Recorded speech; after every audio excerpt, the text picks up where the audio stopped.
Hare Krishna. It's my great privilege today to welcome His Holiness Bhakti Vikash Swami as our guest on the Deshi 1170 KLOK radio. His Holiness is a Tridandi sannyasi, or renounced monk in the Gaudiya Vaishnava tradition of Bhakti Yoga, or devotional service to Lord Krishna. He is a leading preacher in the International Society for Krishna Consciousness, also known as ISKCON, or the Hare Krishna movement. Listeners are encouraged to call in at 408-912-5565. That's 408-912-5565 with your questions or comments. Please give us a call. Welcome, Swamiji. Hare Krishna. Although you're a sannyasi in the Vaishnava tradition, you were born in England in a non-Hindu family. So how did you become involved in this Indian spiritual tradition? I wasn't looking for anything Indian or Hindu. I just wanted to find out what's the best thing to do with my life. And, well, to put a long story short, I was aimless, seeing that people are just passing their life. They've got money, they've got all they need, but people are miserable. I thought, why should I be like that? Why should I follow them? Let me find out what's the best thing I can do with my life. And Krishna guided me to this. How did you find out about Hare Krishna? I first saw on a TV program. I wasn't really watching it, but it just happened to come up, and then I saw that, and I remembered the name of the village in which they were establishing a center just outside London, close to where I was living in my father's house at the time. Later I was living in Ireland, and I got a book written by Srila Prabhupada, the founder of this movement, called Krishna, the Supreme Personality of Godhead. It's interesting that I was staying in someone's house and they had that book, and they weren't reading it, but I read it. And then I thought, oh yeah, I remember I saw on the TV program a year or so ago. And then I thought, okay, there was no center in Ireland at the time, so I went back to England. I went to the center, and yeah, I'm still About what year was that? That was 75. I joined the movement in 1975. So what was it like after you joined? What practices do you follow, and what have you done since then? Well, the practices start very early in the morning, which is one of the reasons I was convinced to join, because I saw these people are really serious. By circumstances, the first time I went there, I was forced to stay overnight because, like I said, it wasn't far from my father's house. It was about 12 miles. So I cycled. Nice sunny day in England. By the time I got there, it was snowing. It's typical English weather. And I had a puncture. And there was no puncture repair shop around, so I was forced to stay overnight. And they got me up early in the morning, 4 o'clock, threw me in a cold shower, and we were doing worship, arati, at 4:30 in the morning. And I thought, these people do this every day, they're serious, and they're happy, you can see the radiance, the happiness that they're getting is a kind of happiness I'd never seen before or imagined before. And it obviously wasn't any bodily happiness, because you don't get any bodily happiness from getting up in the cold in England in the winter, taking a cold shower at 4 o'clock in the morning. So they had something which is beyond the body. That was tremendous, and I knew I had to get my life here, because I have to go this way. Did you get a chance to meet Swami Prabhupada, the founder of ISKCON? Meet means I personally saw him several times and sat in on his lectures. And one time, just like this, there's a radio program, London Broadcasting Corporation, a bombastic name. I think it went out of business after a year or two. But I was there. There was a very interesting exchange. And once I was personally alone with Srila Prabhupada when he gave me Gayatri mantras. And so I didn't have that much direct personal interaction with him, no. So what did this initiation into Gayatri Mantra and Maha Mantra entail? Well, the most important thing is the initiation into the Maha Mantra. Maha Mantra means the great chanting for deliverance. That's Hare Krishna, Krishna Krishna, Hare Hare, Hare Rama, Rama Rama, Hare Hare. So we are enjoined, or we vow to chant this mantra on beads, one string of beads, 108 beads, and we have to chant at least 16 times around every day, which takes about 2 hours. It's mantra meditation and also to follow the principles of no meat eating, no gambling, no illicit sex, which means that sex is allowed within marriage only for procreation, and no intoxication. So it's a serious commitment for serious people. It's not your, lollipop spiritualism. We've seen people also chanting Hare Krishna with musical instruments out on city streets. What is that all about? That's about bringing the gift of Krishna to everyone. Let people hear Krishna's name. They'll be purified by that. And let people have a taste of real spiritual happiness. The devotees taste spiritual happiness by chanting the names of Krishna. And many people think it's strange, but many people can appreciate that there's something really joyful here, and they like to find out more about it. So it's a method of propagation. I was told a few years ago that someone had taken, one of our devotees took a course in public relations, or what do they call it now? They changed. Communications. Communications, there are all kinds of euphemistic names. So he, or maybe she, had gone not dressed as in traditional devotional dress. And in the course of the course, the teacher said that, gave the example of the Hare Krishna movement, that what great publicity, it's unique, it's it's very much out in the open, it attracts people's attention. He said this is great method of publicity. He just gave that as an example of great communications. How about that? So you joined in 1975, that's something like 37 years ago. What have you been doing since then? I've been chanting Hare Krishna, Hare Krishna, Krishna Krishna, Hare Hare, Hare Rama, Hare Rama, Rama Rama, Hare Hare. Studying these scriptures, the Bhagavad Gita, Srimad Bhagavatam. And physically, I've been engaged in the teaching of this spiritual culture since 1977 in India and neighboring countries. India, Bangladesh, Burma, Thailand, Malaysia. From 79 to 89 I was in Burma, Thailand and these countries, and then from 89 based in India again. What was it like trying to spread Krishna consciousness in countries like Burma and Thailand, which are Buddhist countries? Well, I didn't. In Burma, we were only allowed to go for 1 week at a time at that time. And I was mostly meeting with Hindus. I didn't have much interaction with Buddhists. In Thailand, people are receptive. They in as much as respectful to monks, we can say, but not very receptive to a spiritual message. The country is, that's a big discussion. How in Thailand the most important word in the whole Thai vocabulary is sanuk, which means happiness, which bodily pleasure. It's equated with bodily pleasure. So it's a very, you can say the whole culture. There's a lot. Buddhism is very influential, but it's a very sensuous culture also. So real interest in spiritual values I found very low there.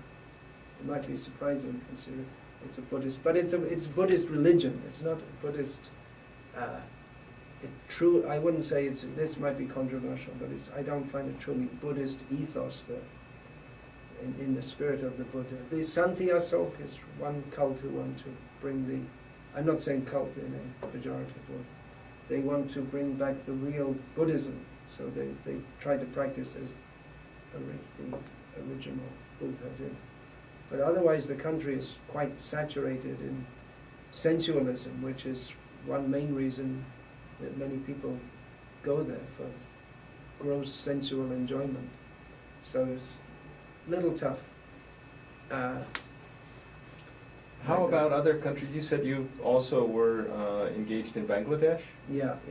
And can you describe what it's like there? Is there any government restriction on? Well, when I first went there in 1979, it was very difficult in many ways. The government was in retrospect, they were more curious, but we took it that we'd often get people from different intelligence agencies coming and asking, interrogating us, and they're all different intelligence agencies, all working disconnectedly in rivalry with each other. So one day I had 3 people from 3 different agencies all coming and asking me so many questions. And there was some difficulties. Some devotees got arrested and this and that, on spying charges, and just completely ridiculous. But it's changed now. Bangladesh is more economically prosperous, not as prosperous as the Bay Area, but it's not. People are not so much in a very extremely tight economic condition, and our movement has probably been accepted better there than anywhere else in the world, among the Hindus in particular, because you'll find throughout India, there are in different areas there are different religious cultures, just like in the Hindi-speaking area we can say that the Vaishnava Dharma is mostly concentrated on Ramcharitmanas, with pockets of Krishna Bhakti, Vrindavan in particular, Jaipur, and in Maharashtra the used to be very much, and still is very much centered on Vital, Panduranga, although since the time of Lokmanya Tilak there's been a lot of Ganapati, more inclination that way. So we find different flavors and moods and cultures, but in Bangladesh the traditional culture of the Hindus, for want of a better term, has been that which Srila Prabhupada came to give us, which is the teachings and practice of Chaitanya Mahaprabhu, worship of Radha Krishna, via Sankirtan, chanting of the holy names of Krishna, with drums and bells. So it's been very well received there. And many Muslims have also, they respect that. Now we have annually Rath Yatra festival through the main street of Dhaka, the capital, and Chittagong and other, this was the second city. And ministers come, and they're all Muslims, and they speak, and so on. So it's been very well accepted there.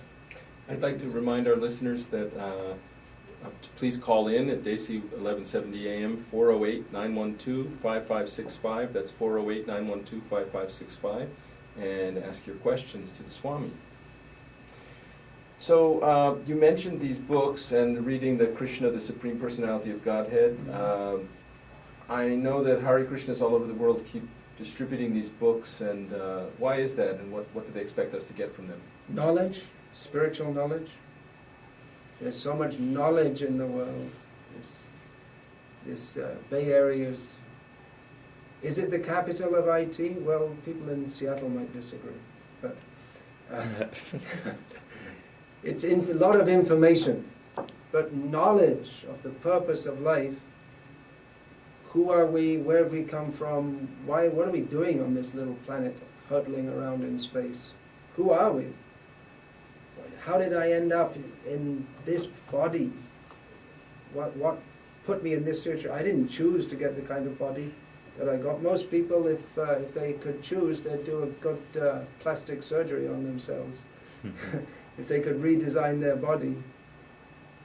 But by circumstance, we're forced into a certain situation. We're forced to die. No one wants to die. Everyone wants to forget that. But these books give us the knowledge of who we are, why we are in the present situation we are in, the perilous situation that we're in, because we all have to suffer death, we all have to struggle, we all suffer old age, we all suffer disease, anxiety in so many ways. How to get free from suffering, that should be the real subject of knowledge. That should be taught in the school. All the education is just centered on how to earn money. But okay, money, then you can buy some food and you can live, that supports your body. But when we understand that we are not just the body is temporary, but I am eternal, then we understand that the frontiers of knowledge are far wider than everything you can put in it, everything that is put in supercomputers and everything that Google has made available. Well, there are so many scriptures in the world, Bible, Quran, even many different Sanskrit, Vedic scriptures. Which ones do the Hare Krishna movement most recommend? Well, there is a difference. I mean, scripture is a generic term, but generally in what we call the Abrahamic religions, that's Christianity, Islam, Judaism, we're asked just, here's the scripture, believe it. But we find in Bhagavad Gita, it's quite a different approach, because Krishna wants to convince Arjuna of the facts of spiritual knowledge, and then Arjuna has to choose. Arjuna has to imbibe this knowledge, understand it, and act on that principle. So it's a completely different approach. In one of them, we're practically asked to turn off our intelligence and just believe, which was a problem for me, because as a kid, because I thought, see, my mother's from an Irish Catholic background, and as everyone knows, Northern Ireland. So there, I don't know what they teach now, but it used to be taught on one side of the street in the school. They teach, if you don't believe in the Virgin Mary, you go to hell. And on the other side of the street, if you do, you go to hell. So, you know, there's no intelligent way to understand. Or like if someone say you believe in Jesus or you go to hell, and someone else says no, you have to Islam, and you believe this and you go to hell. So there's no intelligent way to understand. It's just based on faith, and it seems like a gamble. But in Bhagavad Gita, Krishna, he asks us to understand what is the nature of the soul, and he explains what is the difference between the soul and the body, how the soul is eternal, how we have an eternal subordinate relationship with the Supreme Personality of Godhead, who is himself. So it's a very, very different approach. So yeah, I would recommend, nowadays the world is highly cosmopolitan, so people, they choose a university or they choose a course, and they're very careful about the food they eat, they're careful about who they marry. So we should try to use some intelligent, we make an intelligent decision. So the most important thing of all is what scripture should we try to understand? What scripture should we follow? We should apply some intelligence and not be carried away by hype or charisma or fear. Scripture means that God is communicating with us on an intelligent platform. Scriptures are not for animals. They don't have enough intelligence. Only humans have intelligence. So the best scriptures are those which awaken our intelligence. Of course, by intelligence alone we cannot understand God. But it's a necessary factor to get started in the right direction. Does Krishna recommend in the Bhagavad Gita that we should chant Hare Krishna the way you do in the Hare Krishna movement? Yes. Krishna says, Satatam kirtayanto mang yatantascha judavataha namasyantascha mang bhaktan nityayukta upasate. Krishna, describing the Mahatmas, in the previous verse to this, he has described the Mahatmas. Mahatmas are persons, Krishna says, Mahatmanas tumang parata daiving prakritim ashritaha. Persons who have taken shelter in his divine energy.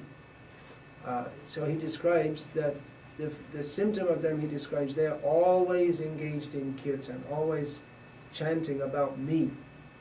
So Satatam Kirtayantam, engaged in devotional service, always engaged in devotional service. They offer obeisance to me in devotion, and in this way they're always active in serving Krishna. So yes, it's mentioned in Bhagavad Gita, and that's elaborated upon in Srimad Bhagavatam and other major canonical works.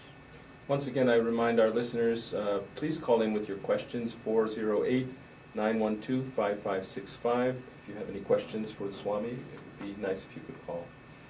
You mentioned Srimad Bhagavatam, and you also mentioned the book Krishna, the Supreme Personality of Godhead. Could you say something about that and what attracted you to that? Well, Krishna, the Supreme Personality of Godhead, is Srila Prabhupada's English prose rendition of the 10th canto of the Srimad Bhagavatam.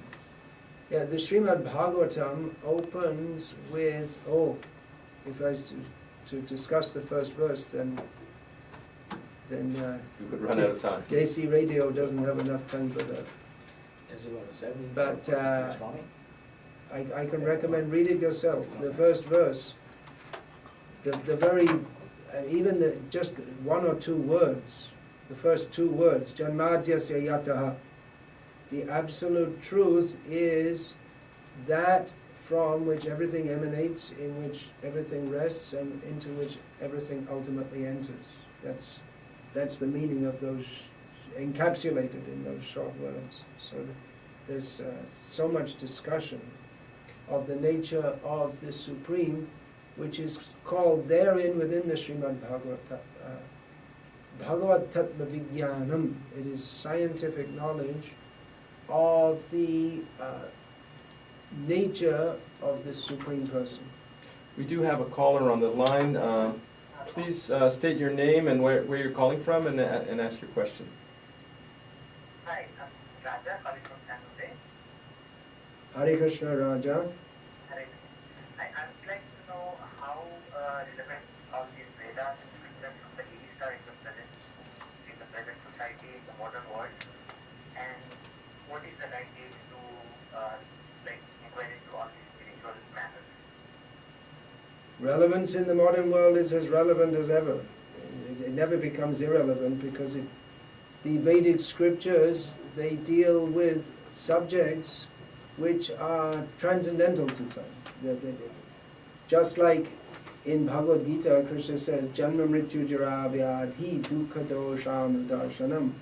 One symptom of genuine knowledge is to always observe that this world is smitten by the miseries of birth, death, old age, and disease. So nowadays we have so many modern technological, what are called advancements, but still people have to suffer birth, death, old age, and disease. It's a problem which no amount of technology is ever going to solve. I mean, medicine is supposed to solve different diseases, but I don't see that the hospitals are going out of business. There's more and more being built all the time. So these are perennial problems, and the Vedas give eternal solutions to these problems. The caller's other question was what age? What age should we take to this? As soon as the consciousness awakens for it, which as soon as possible. Often children are very much more spiritually alert than the adults, and the adults get all messed up by having their brains filled with all kinds of irrelevant information. But often children are very alert and ask good questions that their parents can't answer. Like, why are we here? What are we doing here? Kaumara acharet pragyo dharman bhagavataneha durlabham manusham janna tadapya dhruvanartatam. In Srimad Bhagavatam, it's stated that from the very beginning of life, as soon as one is cognizant, one who is actually intelligent, should try to understand all these subject matters. What is the nature of God? And what is my relationship with God? Because this human life, it's valuable. We can inquire into that as if we're in the subhuman species. We don't have the facility to do so. But it doesn't last very long. We're not going to be alive very long. So better get started soon.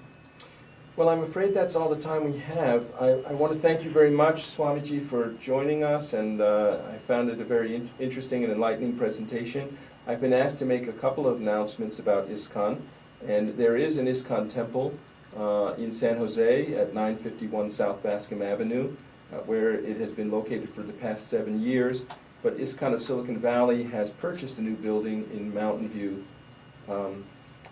that will be open early next year. They're working on a renovation project. You can visit www.virtualtemple.org or www.iscon.org is a general website that can help you find. There's more than 500 ISKCON temples all over the world, and you can find one near you. There's also an ISKCON temple in Berkeley. For those of you who are going to attend the Independence Day Parade in Fremont on Saturday and Sunday, ISKCON Berkeley will be holding a Rath Yatra of Lord Jagannath there, and ISKCON Silicon Valley also requests everyone to visit their booth there. And we thank you all very much for listening and hope that you chant Hare Krishna.